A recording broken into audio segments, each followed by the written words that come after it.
Welcome to Bell Peppers and Beef. This week we're talking about Session 23, Brain Scratch. I'm Paul. David. And Justin. Alright, Dave, what happens in this episode? We get introduced to a crazy cult! Yay! Like how it shows like all these different like TV programs as well. Yeah.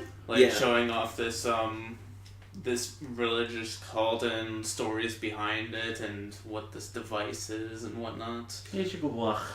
That apparently transmits brainwaves into data. Yeah, which is a bunch of sci-fi bullshit. Yeah.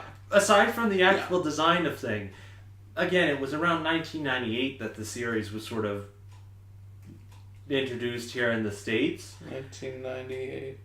Yeah, I believe something around there. Around there. No, it didn't air in North America until 2001. Around till then. And of course, it was one of the first things that actually brought up VR, where we have it sort of today. I like how it shows you don't need any of these pesky wires or cables. It's like we don't really deal with that today, but whatever. No, I just let it slide because at the time they dealt with it, so... So true. Anyway. Oh, and of course, before we get to why Paul's side, there's one particular thing that brings the Bebop into this. The simple fact that Faye decided to join up with the cult to try and go after the cult leader who has a bounty on his head. Yeah, for was it 38 million oolongs or something? Something around that, if I remember right. It was an absurd amount. Yeah. For a guy who apparently doesn't exist. So anyway, let's get to the particular point that Paul's mildly diffed about. I have problems with a few things in this. Well, is it the one particular thing, or pretty much everything else? Let them explain. Yeah, probably I'm would not be a best. mind reader. Nah. Okay, so I have two major problems. Mm-hmm. Three major problems. 3. Oh dear.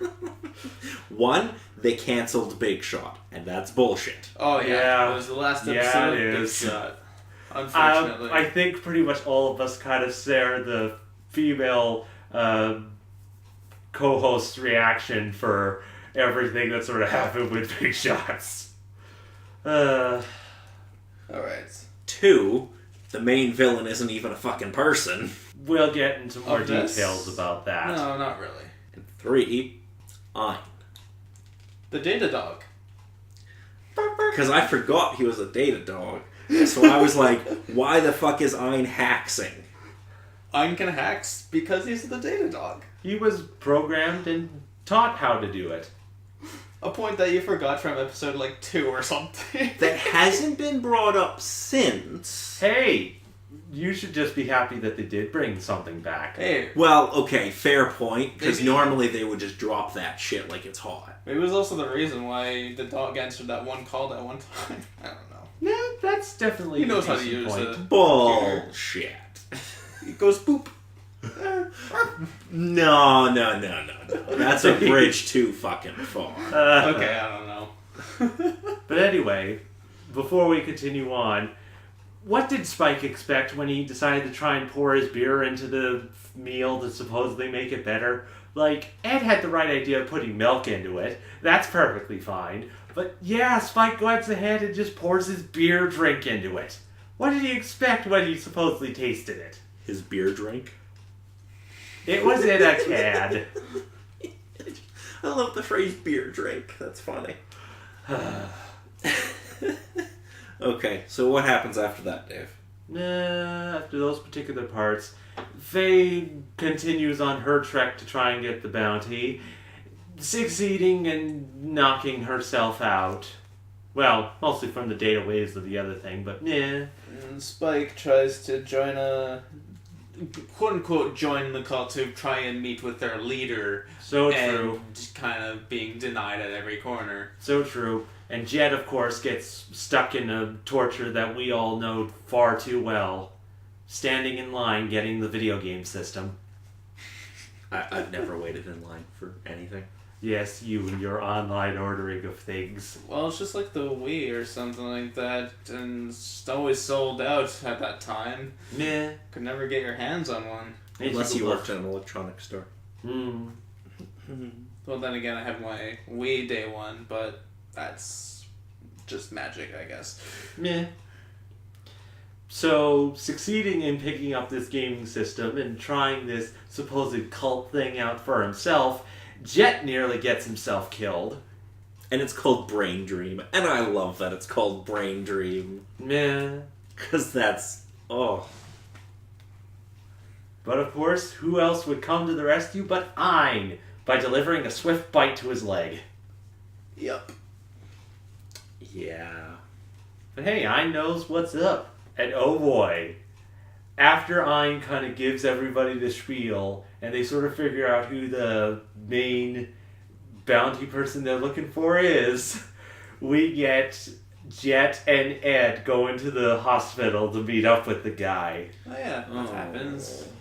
And oh boy, that performance that Jet did. Jet tells his sob story while Ed's like, Papa! Enough to make the guard cry. Jet is the best actor on the Bebop. Papa! Any particular comment there, Paul? That act actually worked for some stupid reason. Why? Hey, they needed a way past the guard, and it was the only way that Jet could think of aside from punching the guy out. Yeah, you don't want to cause a scene. Yeah, that's definitely by true. Causing a scene. So don't take Ed. Hey, he needs someone to work with the computer stuff. Yeah. I guess. This just comes back to me disliking Edward. Fundamentally. Oh, calm down. Edward's a shit character, I'm sorry. Anyway, continue on, Dave. So, Spike succeeds in finding Faye and runs into the supposed leader of the cult and has the big CRT TV room. And has the supposed discussion with him about all the things and whatnot, while Jet and Ed start pulling his plug from the online stuff. Which somehow... He started a cult from his hospital bed in his dream? Yeah. Yeah, this shit doesn't make any sense. Yeah. Oh no, they gave a basic explanation of it. He's a hacker and was able to hack into the system to get to all those sorts of particular things. Through his dream. Yep. Yeah, I'm sorry. That shit don't make no sense. Wasn't it that particular technology used brain waves to connect to certain things? Oh, okay. I understand the show explains it. Yeah, they do. I'm just saying it's a little tough to believe. Dumb explanation. It's pretty far-fetched as it is. Yeah. It's a bullshit explanation. That's what it is. It's like, well, shit, how do we fix this? How do we tie it all up at the end? Fucking brain waves. Not brain raves, because that would be ridiculous. Anyway, anything to add, Dave? Honestly, as it sits, this is another filler episode, honestly, to fill out the 26 episodes for Bebop. But on the whole, it's definitely a heck of a lot better than Wild Horses. If you say so. Kind of a weak episode. I wouldn't recommend watching it too much, in my opinion, because it's just there. But I can understand that. At the very least, it sort of keeps with the tone of the next few episodes, I think, in a way, because it's kind of on the downward slope from that Cowboy Funk high, I would call it. Yeah. Anyway. Okay, so I think there's an interesting concept in the episode. The idea of doing a story about cultists? Well, not just cultists, but also the idea of spirituality and philosophy intersecting with technology could be an interesting thing. It's just handled piss poorly. Yeah, I can definitely understand that. This has the subtlety of a brick to the face. Like, yeah. I think this would have been better had it been given more time. Which is something I usually don't say about Cowboy Bebop.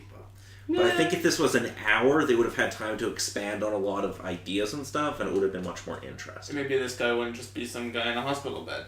Yes. Yeah. Yes. Your main villain is basically just a comatose guy. Meh. And then basically, yeah, an idea made up from this guy who's in coma or something. None. Yeah, like there's an interesting concept there. It's just not handled well. So, David, your rating?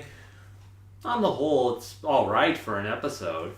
It's not amazing or great in those sorts of senses, but it's definitely not on the levels of the Boar Fest that was Wild Horses. Sure, it had explosions and whatnot, but it's at least not as forgettable as it. Justin? Should I give it a rating out of 10? It's up to you. Alright, I give it like a 6. Is my... just around a 6 out of 10. So we are thinking pretty much exactly the same. I gave this a 6 as well. It's fine. It's nothing special. It could have been cool, but it's a 6 as it is. There's only so much you can really fill out with the idea in just under a half hour. Yeah. Yeah, there's definitely some things with this episode in particular that could have been handled a lot better. For sure. Ugh. Alright, Dave, any final thoughts?